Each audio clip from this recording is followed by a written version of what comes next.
校园内的回响。那天傍晚，天色渐暗，国小操场上只剩下几个打完球准备离开的学生。小杰和他的朋友们今天练习得特别晚，大家打算收拾球拍回家。走吧，明天还要上学呢，小杰对着朋友们喊道。大家一边收拾球袋，一边聊天，逐渐朝校门口走去。就在他们快要走出操场时，突然听到身后传来清脆的啪运球的声音。声音回响在寂静的空气中，显得格外明显。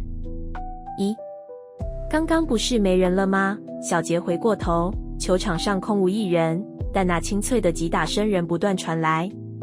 朋友们也停下脚步，疑惑地望向操场，难道还有人在打球？不可能啊，我们最后走的，没见有人在这里。其中一名同学皱着眉头，低声说道。小杰心里有些发毛，但仍然壮着胆子走回球场旁边，想要一探究竟。然而，当他走到球场边，击球声却突然停了下来，一片死寂笼罩着整个操场。空气中仿佛有股异样的寒意，让他不禁打了个冷颤。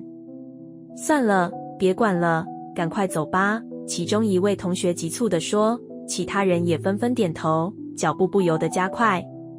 他们快步朝校门口走去，到了大门时，正好遇见了老警卫伯伯，他正准备出门巡逻。小杰忍不住心中的疑惑，问道，伯伯，我们刚刚在球场听到有打球的声音，可是那里没有人，是不是你们学校的什么设备在作响啊？老警卫微微一愣，随后神色变得凝重起来。他用低沉的声音说，你们听到打球的声音了？小杰和朋友们点点头，心里有种不祥的预感。老警卫叹了口气，缓缓说道，你们可能听到了阿明的声音。阿明以前是这里的学生，打球很厉害，经常在放学后一个人留在操场练习。